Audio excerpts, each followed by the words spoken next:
Guys আসসালামু আলাইকুম, কেমন আছেন সবাই? আজকে কাঠু মাছ রান্না করবো। কাঠু মাছগুলো হলুদ মরিচ লবণ দিয়ে মাথায় নিয়েছি, তেল গরম হয়ে গেছে। এই যে মাছগুলো এখন ভাজতেছি।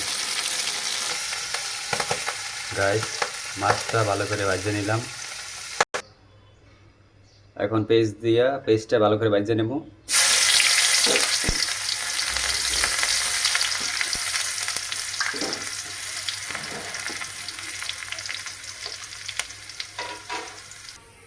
আর মশলা দিয়ে দেবো, তাহলে আদা বাটা, তারপর জিরা বাটা, তারপর পেঁয়াজ রসুন বাটা মশলা দিয়ে দিলাম। এখন একটু পানি দিয়ে মশলাটা ভালো করে কষাই নেব।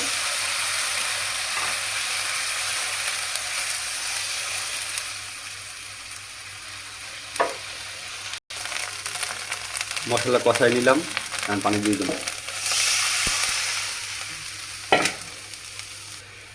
দর্শক পানি গরম হয়ে গেছে, এখন মাছ দিয়ে দেব।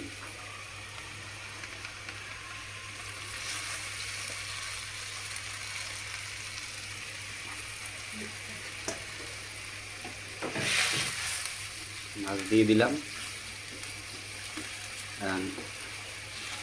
ঢাকনা দিয়ে ঢেকে দেব।